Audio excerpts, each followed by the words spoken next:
Amin. Pak Mulia dari sini nggak Pak Mulia? Boleh baca firman Tuhan nggak Pak Mulia dari Yohanes 1 ayat 1 sampai 18? Ya, baik. Yohanes 1 ayat 1 sampai 18. Pada mulanya adalah firman. Firman itu bersama-sama dengan Allah. Dan firman itu adalah Allah. Ia pada mulanya bersama-sama dengan Allah. Segala sesuatu dijadikan oleh Dia, dan tanpa Dia tidak ada sesuatu pun yang telah jadi dari segala yang telah dijadikan. Dalam Dia ada hidup, dan hidup itu adalah terang manusia. Terang itu bercahaya di dalam kegelapan, dan kegelapan itu tidak menguasainya. Datanglah seorang yang diutus Allah, namanya Yohanes. Ia datang sebagai saksi untuk memberi kesaksian tentang terang itu, supaya oleh Dia semua orang menjadi percaya. Ia bukan terang itu, tetapi ia harus memberi kesaksian tentang terang itu. Terang yang sesungguhnya, yang menerangi setiap orang, sedang datang ke dalam dunia. Ia telah ada di dalam dunia, dan dunia dijadikan olehnya, tetapi dunia tidak mengenalnya. Ia datang kepada milik kepunyaannya, tetapi orang-orang kepunyaannya itu tidak menerimanya. Tetapi semua orang yang menerimanya, diberinya kuasa supaya menjadi anak-anak Allah, yaitu mereka yang percaya dalam namanya. Orang-orang yang diperanakan bukan dari darah atau dari daging, bukan pula secara jasmani oleh keinginan seorang laki-laki, melainkan dari Allah. Firman itu telah menjadi manusia dan diam di antara kita. Dan kita telah melihat kemuliaannya, yaitu kemuliaan yang diberikan kepadanya sebagai anak tunggal Bapa, penuh kasih karunia dan kebenaran. Yohanes memberi kesaksian tentang Dia dan berseru, katanya, inilah Dia yang kumaksudkan ketika aku berkata, kemudian daripadaku akan datang Dia yang telah mendahului aku, sebab Dia telah ada sebelum aku. Karena dari kepenuhannya kita semua telah menerima kasih karunia demi kasih karunia. Sebab hukum Taurat diberikan oleh Musa, tetapi kasih karunia dan kebenaran datang oleh Yesus Kristus. Tidak seorang pun yang pernah melihat Allah, tetapi anak tunggal Allah yang ada di pangkuan Bapa, Dialah yang menyatakan demikian. Lukas 2 ayat 21 sampai 40. Yesus disunat dan diserahkan kepada Tuhan, Simeon dan Hana. Dan ketika genap 8 hari dan ia harus disunatkan, ia diberi nama Yesus, yaitu nama yang disebut oleh malaikat sebelum ia dikandung ibunya. Dan ketika genap waktu pentahiran, menurut hukum Taurat Musa, mereka membawa dia ke Yerusalem untuk menyerahkannya kepada Tuhan. Seperti ada tertulis dalam hukum Tuhan, semua anak laki-laki sulung harus dikuduskan bagi Allah, dan untuk mempersembahkan korban menurut apa yang difirmankan dalam hukum Tuhan, yaitu sepasang burung tekukur atau 2 ekor anak burung merpati.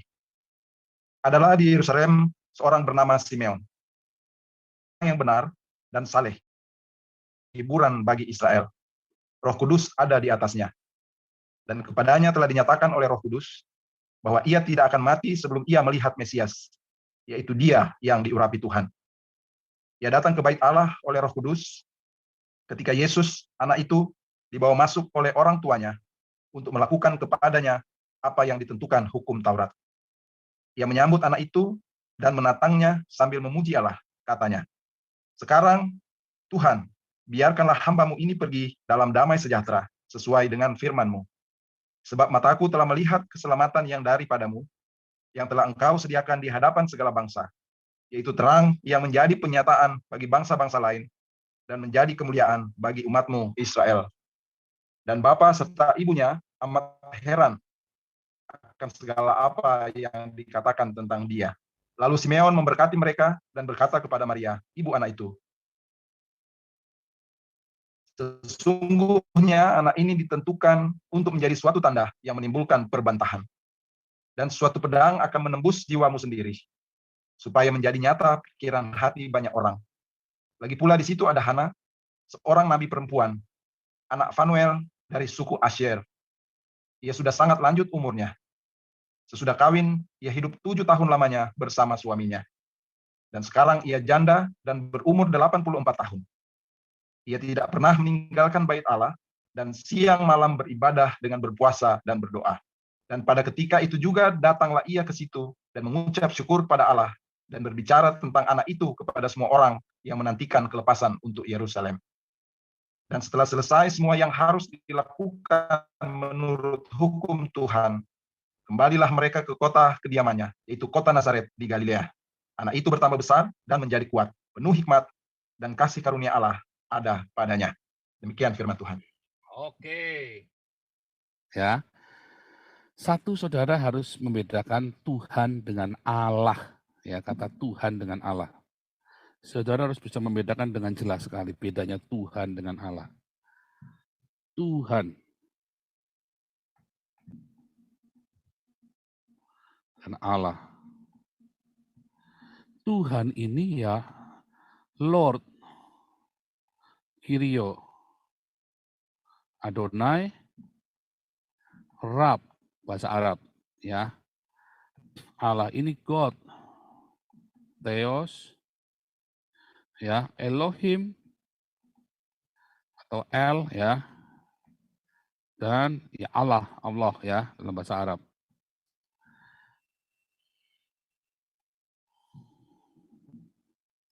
Tidak ada satupun, mau teolog Trinitas, mau saksi Yehova, mau Mesianik, berkata Allah Yesus, di dalam nama Allah Yesus, atau di dalam nama Yesua Elohim, di dalam nama Yesua Elohim.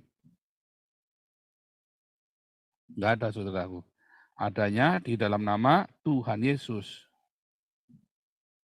Dalam nama Adonai Yesua. Lord Jesus, enggak ada God Jesus, itu enggak ada. Enggak ada kata God Jesus. Adanya Lord Jesus. Enggak ada God Jesus, enggak ada, saudara. Ini Anda kudu ngerti dulu bedanya Tuhan dengan Allah. Ya. Selama di dunia 33,5 tahun, tidak ada satupun ya orang memanggil Yesus sebagai Allah. Thomas itu orang kaget, saudara. Ya Tuhanku, ya Allahku. Bukan lagi ngomong sama Yesus, kau adalah Tuhan, kau adalah Allah. Bukan, saudara. Ya, itu adalah seruan. Dan itu banyak terjadi, ya. Banyak contohnya, banyak dari perjanjian lama, perjanjian baru. Artinya dia nggak lagi memanggil Yesus sebagai Allah. Ya. Tetapi selama 33,5 tahun, Yesus itu dipanggil Tuhan, Lord, Kyrios, Adonai, Rab.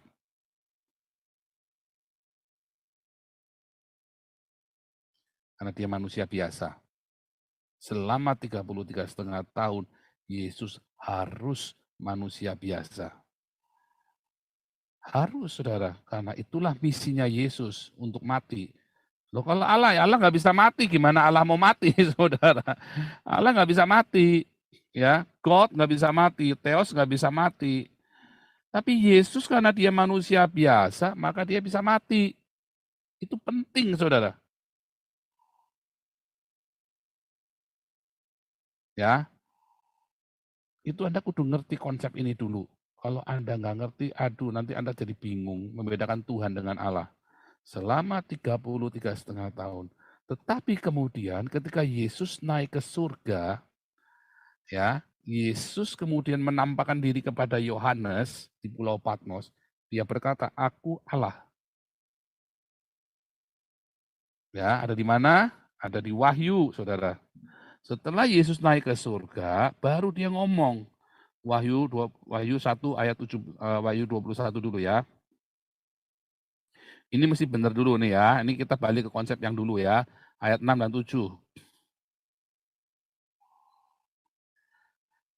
Firman-Nya lagi kepadaku, semuanya telah terjadi, aku adalah Alfa dan Omega, yang awal dan yang akhir. Orang yang haus akan kuberi minum dengan cuma-cuma dari mata air kehidupan. Barang siapa menang, ia akan memperoleh semuanya ini. Dan aku, siapa? Yesus, akan menjadi Allahnya, dan ia akan menjadi anakku. Loh, dari mana? Nggak ada kata Yesus di situ, Pak. Ada. Anda baca Wahyu 21, ayat 6 dan 7, apa bilangnya tadi? Aku adalah Alfa dan Omega, yang awal dan yang akhir. Ya kan? Maka kita buka Wahyu 1, saudara. Di dalam Wahyu 1, Anda akan membaca di dalam ayat 17-18. Ya, ketika aku melihat dia, siapa dia itu? Lihat ini, nanti ya. Ketika aku melihat dia, tersungkurlah aku di depan kakinya sama seperti orang mati, tetapi ia meletakkan tangan kanannya atas aku. Jangan takut, aku adalah yang awal dan yang akhir. Yang hidup, aku telah mati. Siapa yang telah mati? Namun hidup kembali. sampai selama-lamanya. Yesus, nggak ada lain. Dan kalau Anda membaca di ayat selanjutnya, ini memang Yesus datang kepadanya. Aku Yohanes, ya, menantikan Yesus, ya. Dan di tengah kaki dia itu ada seorang anak manusia. Nah, yang dilihat ketika aku melihat dia, anak manusia itu, dia berkata, akulah yang awal dan yang akhir, yang hidup dan yang telah mati. Ya, jadi itulah Yesus, saudara. Dan kita nggak perlu ngotot-ngotot memanggil Yesus Allah, sebab dia yang akan mengakui kita sebagai umatnya, dan dia menjadi Allahnya kita. Kalau kita menang. Anda pikir Anda untuk menjadi umat yang kudus, Anda bisa ngaku-ngaku. Ya kan? Semua orang boleh ngaku-ngaku kenal sama Jokowi, tapi Anda tidak akan diakui. Semua orang ngaku, semua punya foto dengan Jokowi, saudara. Tapi apakah semua itu, kalau udah foto bareng, pasti dia sahabatnya Jokowi? Belum tentu, saudara. Semua orang boleh ngaku-ngaku kenal Jokowi, saudara. Apakah Jokowi kenal sama dia? Enggak. Oh, dia orang saya. Ini jangan diganggu, ini orang saya nih. Ini anak angkat saya ini anak saya ini. Semua orang boleh ngaku-ngaku. Saya merasa Jokowi sebagai ayah saya. Hah? Sejak kapan gua kawin sama ibu lu, kata Jokowi kan? Ibu lu cakep nggak nih? Kan begitu kan? Semua orang boleh ngaku-ngaku, tapi yang mengakui nanti Jokowi, saudara. Orang boleh ngaku-ngaku, Yesus Allah segala, tapi yang mengakui nanti dia sebagai umatnya adalah Yesus. Yesus akan mengakui kamu sebagai umatnya, bukan. Aku Allahnya dia. Oh sorry, nggak mau dia nyangkal aku kok. Dia pernah bersyahadat kepada Muhammad kok, katanya Yesus. Ya kan? Dia bersyahadat sama Muhammad kok. Menyangkal penyaliban, kematian, dan kebangkitanku kok. Ya.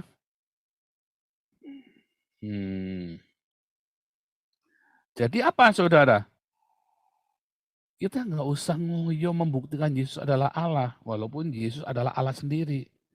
Sebab dia yang akan mengakuinya kepada kita. Dia yang akan mengatakannya sendiri kepada kita bahwa dialah Allah di akhir zaman nanti. Sekarang tugasmu adalah menjadikan dia sebagai Tuhan, Tuanmu, saudara. Sebagai Tuanmu. Siapa Tuhanmu? Yesus. Siapa Allahmu? Yesus. Karena Yesus adalah Allah. Ya. Tetapi saudara, sekarang yang paling penting adalah Yesus adalah Tuanmu, saudara. Itu paling penting. Harus digarisbawahi. Banyak Allah di muka bumi ini. Allah Islam, Allahnya Arab, Allahnya Mekah. Ya itu kan Allah Islam itu kan. Allah Mekah, Allah Islam sama tuh. Allah Arab. Ya. Tetapi hanya satu Tuhanmu, Yesus Kristus. Ada banyak Allah di muka bumi ini. Kuan Kong juga Allah, Kuan Yin juga Allah, saudara. Dewa kan, Dewa Dewi kan. Batara Siwa juga Allah. Ya kan? Indra itu juga Allah. Brahma itu Allah, saudara. Dewa. Ada banyak dewa-dewa, ada banyak Allah di muka bumi ini. Yang menurut mereka adalah Al-Ilah, sang. Buat mereka itu adalah sang pencipta. Ya kan? Menurut mereka masing-masing, dengan versi mereka masing-masing. Tapi hanya ada satu Tuhan saya, yaitu Yesus Kristus. Karena kepadanya lah saya menyembah. Kita hanya menyembah kepada Tuhan. Tuhan itu buat disembah, saudara. Kalau banyak Allah, tapi kenapa saya nggak menyembah Dewi Kuan Im? Karena dia bukan Tuhan saya. Dia Allah. Oh iya, menurut kamu. Saya nggak boleh ngelarang. Oh itu bukan Allah, nggak bisa, saudara. Nggak bisa. Allah itu kan ada di iman kita, ada di roh kita. Anda mau paksa-paksa orang tidak percaya Kuan Im, nggak bisa. Tidak sesuai dengan Pancasila dan tidak sesuai dengan undang-undang hak asasi manusia, saudara, yang di dunia. Anda nggak bisa paksa dia, orang dia percaya Kuan Im adalah Allah kok. Kok Anda jangan kayak orang Islam, oh itu bukan Allah, bunuh. Nggak boleh, saudara, enak aja loh. Anda mau paksa-paksa nggak percaya, apakah Allah itu ada, Allahnya nggak ada, itu hanya dongeng saja, saudara. Hanya dongeng. Anda mau bunuh saya? Saya nggak percaya, Anda mau paksa saya, saya nggak percaya kok. Saya nggak percaya, bunuh saja. Mau dibunuh, ya kan nggak percaya, mulutnya percaya, hatinya nggak percaya. Jadi kita nggak bisa paksa kayak tadi ya. Oh, sudah diajari, ya nggak apa-apa, orang emang gampang ngajari orang. Ya kan, dia mau percaya boleh, ini sudah tak tunjukkan ayatnya, sudah ditunjukkan ayatnya saja masih nggak percaya, ya nggak apa-apa. Nanti biar Roh Kudus yang mengajarkan, ya kan? Nggak bisa yel-yelan, kayak kemarin ya, orang sudah ditunjuk ayatnya, ya sudah kamu tinggal percaya apa enggak, sudah tak tunjukkan ayatnya. Ya kan? Tinggal Anda mau ngarang-ngarang apa mau enggak. Kalau Muhammad kan suka ngarang-ngarang memang. Dia buta huruf. Ngarang-ngarang jadinya dia. Nah, kalau kita kan sudah jelas, teksnya ada. Nah, ya. Itu penting, Saudara. Itu penting dulu, pengakuan itu, Saudara.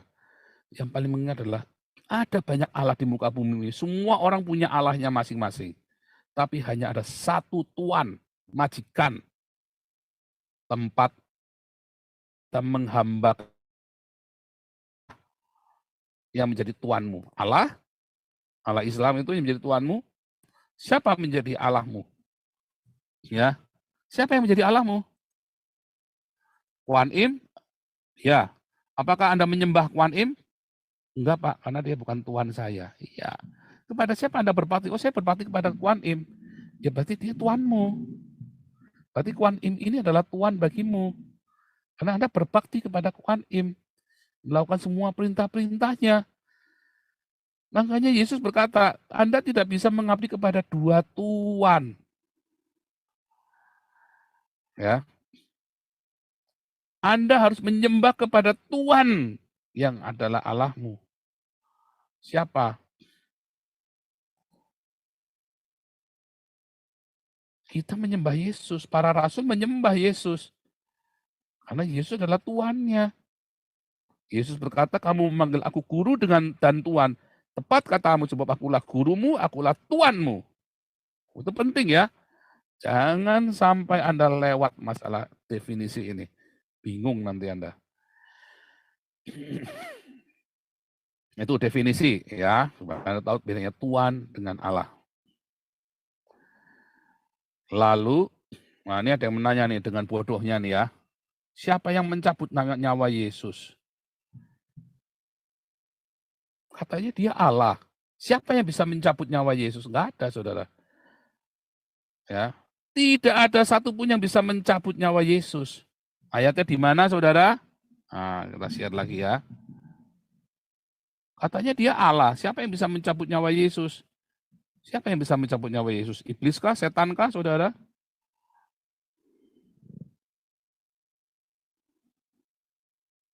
Yohanes 10 ya. Ayat 17. Bapa mengasihi aku karena aku memberikan nyawaku untuk menerimanya kembali. Tidak seorang pun mengambilnya daripadaku, melainkan aku yang memberikannya menurut kehendakku sendiri. Aku berkuasa memberikannya, berkuasa mengambilnya kembali. Nggak ada yang sanggup mengambil nyawanya Yesus, dia Allah kok. Dia berikan dan dia ambil kembali, dia berkuasa.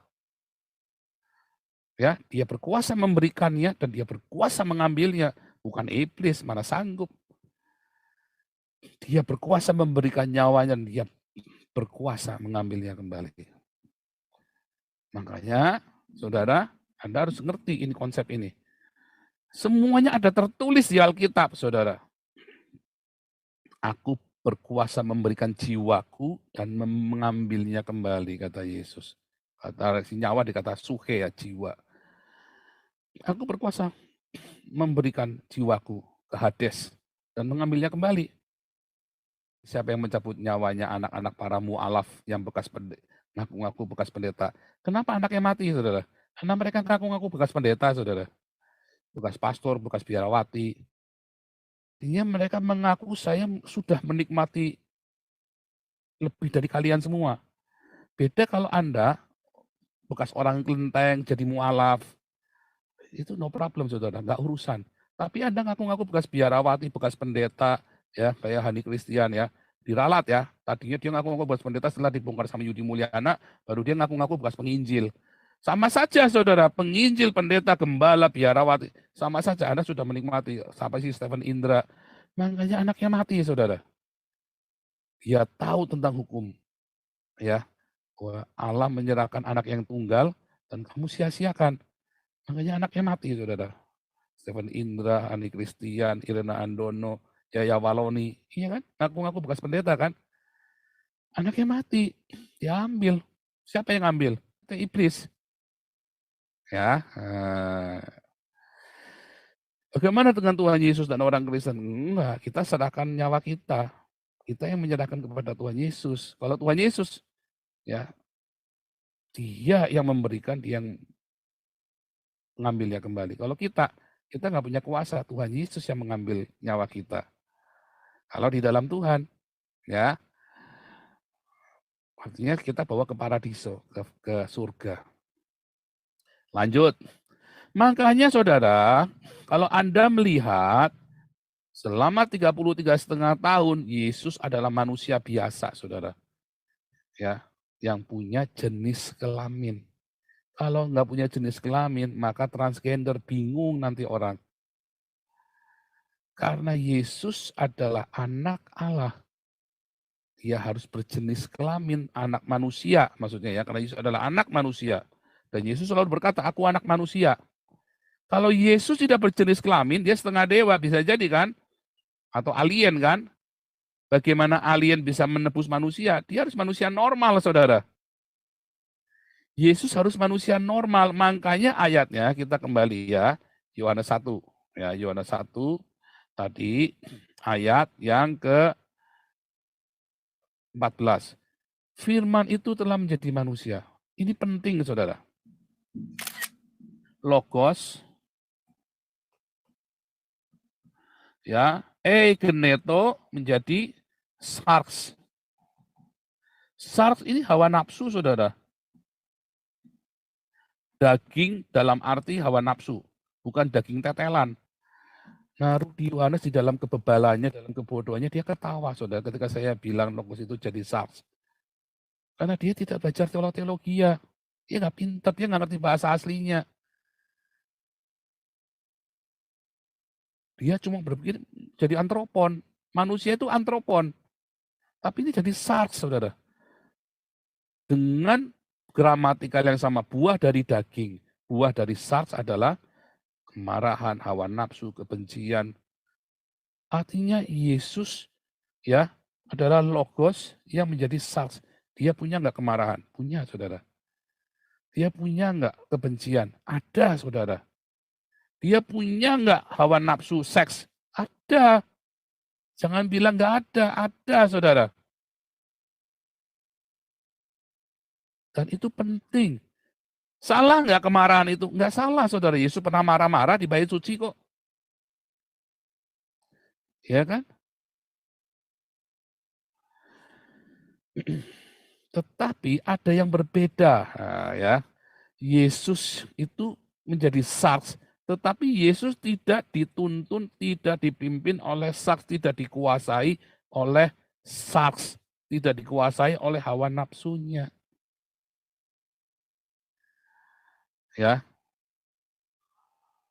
Nah, di dalam prosesnya, pertama kali Tuhan memberikan hawa nafsu, ya, sarx, keduanya menjadi satu daging, ya, adalah ketika ada tesukah, nanti dalam perjanjian ini bahasa Ibrani ya, memberikan tesukah, inilah sarx, saudara. Engkau akan birahi, engkau akan berhawa nafsu kepada suamimu, menjadi satu daging. Ya, Kejadian 2, keduanya menjadi satu daging, ya kan? Kapan? Setelah diberi tesukah. Ya, ada prosesnya ya. Tetapi kalau Anda melihat Kain juga berdosa gara-gara apa? Lihat ya. Lihat Kalau kamu tidak bisa menguasai tes sukamu, maka dosa akan mencengkrammu. Dosa pertama kali masuk gara-gara Kain tidak bisa kuasai tes sukanya.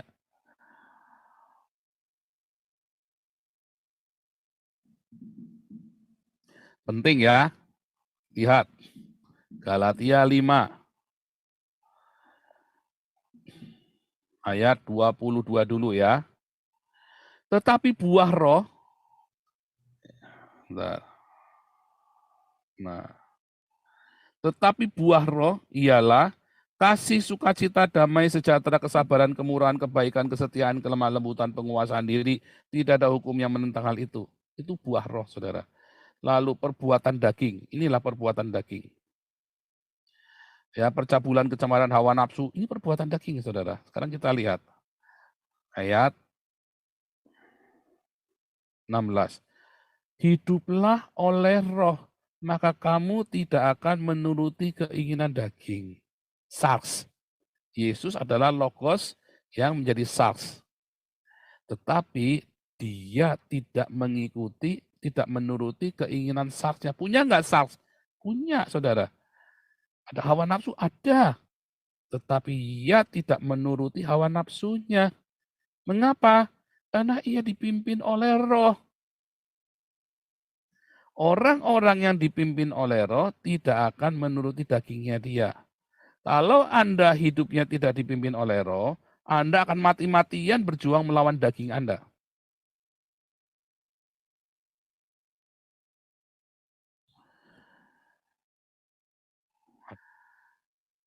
Dia manusia normal loh, saudara. Dia manusia biasa dia manusia biasa yang mengerti kelemahan-kelemahan kita dalam pergumulannya kita, saudara. Ada di mana itu, saudara? Ibrani. Ia adalah manusia biasa yang merasakan kelemahan-kelemahan kita. Ia dicobai namun tidak berbuat dosa.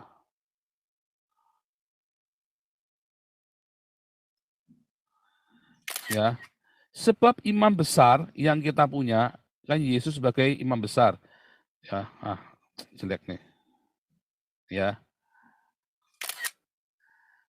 Sekarang kita punya imam besar yang agung, yang melintasi semua langit, yaitu Yesus anak Allah. Ya.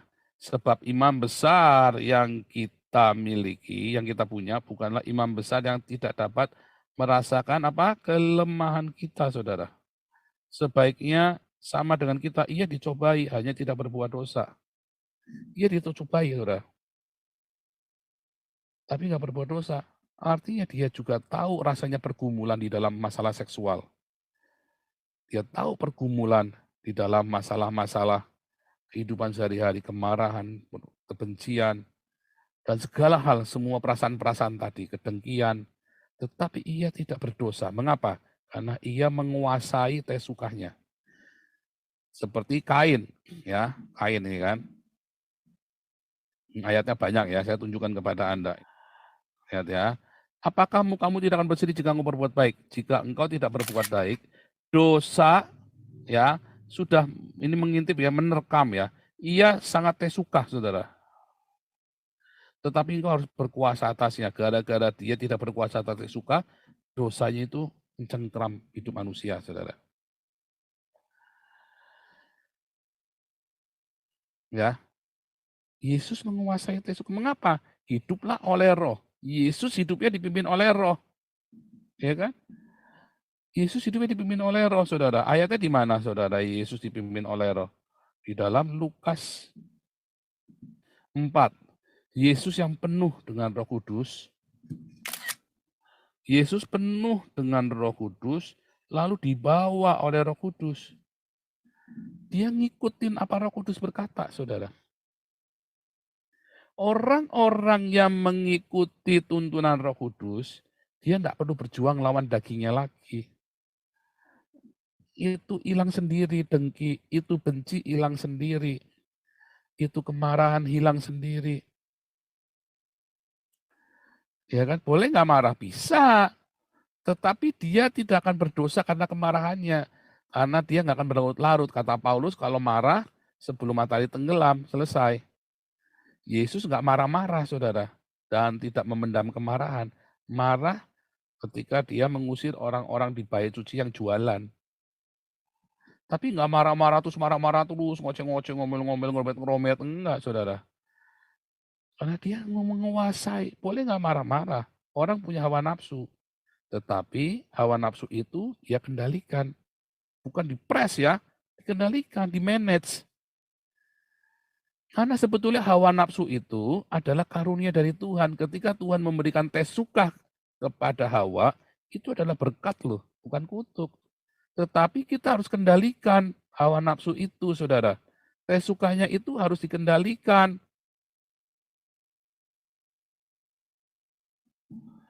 Kalau saudara ikut di dalam Roh Kudus, mengalir bersama Roh Kudus, Anda akan bisa mengelola tes suka hawa nafsu itu dengan benar. Kalau Anda hidupnya penuh dengan Roh Kudus, nah Roh Kudusnya bukan yang sandal lawas kirararara itu, saudara. Makanya banyak pendeta sambil berzina, sambil sandal lawas kuraba-raba, lama-lama basah. Nah ini kita ulang lagi ya pelajaran yang sudah lama ya. Nah dasarnya harus saya ingatkan lagi, lagian masih ada banyak yang baru ya. Yesaya Yohanes 6 ayat 63, saudara. Yesus berkata, rohlah yang memberi hidup, ya, daging tidak berguna. Perkataan yang kukatakan kepadamu adalah roh dan hidup. Lihat, bahasa aslinya, rema yang kukatakan kepadamu adalah pneuma, roh, dan hidup, zoe. Roh apa? Yaitulah Roh Kudus. Masa adalah roh yang nggak kudus yang dari Yesus? Perkataan remaku adalah Roh Kudus. Rema, kalau Anda punya rema dari Tuhan Yesus, remanya Tuhan Yesus loh ya, karena tung desem waringin juga bisa rema perkataannya dalam hidupmu. Perkataannya Muhammad juga bisa rema dalam hidupmu. Perkataannya manusia bisa rema dalam hidupmu. Tapi ini yang penting adalah perkataannya Tuhan Yesus, yaitu apa? Logos yang ada di Alkitab, harus jadi rema. Rema itu nanti akan menjadi roh yang hidup. Kalau Anda penuh dengan rema, setiap hari melimpah dengan rema, itulah yang namanya kepenuhan Roh Kudus. Yesus sendiri adalah rema, saudara. Logos yang hidup, itulah rema.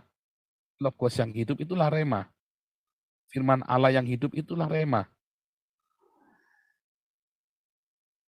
Makanya Anda harus punya rema. Bagaimana punya rema? Nah, singkat aja ya. Nanti ayatnya di Yohanes 15. Rema itu dihasilkan dari mana, saudara? Iman datang, rema itu dalam Yohanes 15 dulu ya, Yohanes 15. Logos, tinggallah di dalam logosku, ya, dan agapeku. Ya, tinggallah logos dan agapeku. Mintalah apa saja, pasti akan diberikan kepadamu. Kalau kamu tinggal di dalam logosku dan agapeku, ya, mintalah apa saja.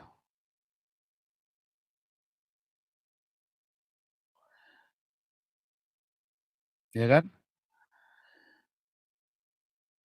Nah, logos ini yang kemudian kalau kamu remanya tinggal di dalam aku, ya, jika kasihku di dalam kamu, ya, agapeku ada di dalam kamu, maka remaku akan tinggal di dalam kamu. Artinya logos ditambah agape jadilah rema, saudara. Anda baca firman Tuhan, tapi Anda tidak praktek. Anda tidak diakonia, nggak akan pernah jadi rema. Anda jadi orang Farisi, ahli Taurat. Makanya tadi pendeta-pendeta tadi ngajari Anda jadi ahli Taurat, orang Farisi yang licik. Ngajari Anda diakonia, praktek agape, saudara. Pendeta-pendeta ngajari Anda, nipu Anda, manipulasi Anda supaya dia tambah kaya. Makanya kalau Anda tetap mau ikut pendeta itu, Anda nggak sadar, Anda akan tersesat sama pendeta itu. Beda dengan Stephen Tong tadi, dia ngajari diakonia, saudara. Saya nggak belain Stephen Tong, saya banyak tidak setuju dengan teologinya Stephen Tong juga. Tetapi dalam teologi ada satu yang prinsip yang penting, yaitu diakonia. Saya banyak tidak setuju dengan teologi orang Katolik, tetapi ada satu yang benar, yaitu diakonia orang Katolik. seperti Mother Teresa, Paus Francis. Karena ketika logos itu ditambah agape, itulah jadi rema. Orang yang terus melimpah dengan rema, maka jadilah dia kepenuhan dengan Roh Kudus, saudara. Itu namanya kepenuhan Roh Kudus. Tanpa saudara kudu, kalau Anda belajar orang kejawen, orang Buddha, Anda kudu mukso, saudara. Mati geni, saudara. Supaya bisa mematikan seluruh keinginannya, Anda pergi ke naik gunung, ya menyendiri berbulan-bulan, bertahun-tahun. Enggak, dalam kekristenan enggak begitu, saudara. Hiduplah di dalam cinta agape yang melimpah. Logos itu yang kamu baca, firman Tuhan yang kamu baca, itu tiba-tiba puff jadi rema. Dan Anda akan penuh dengan Roh Kudus. Roh Kudus itu yang akan membuat Anda menguasai semua dagingmu.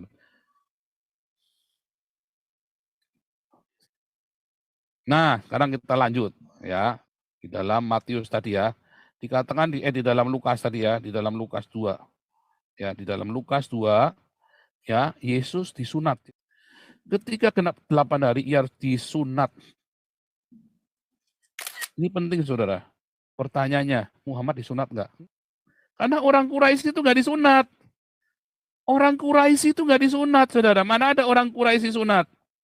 Enggak ada tradisi sunat dalam tradisi orang Quraisy. Orang Quraisy itu enggak ada yang disunat, saudara. Enggak ada ceritanya orang Quraisy disunat. Enggak ada, saudara. Ya. Enggak pernah ada arkeologinya apapun orang Quraisy itu disunat.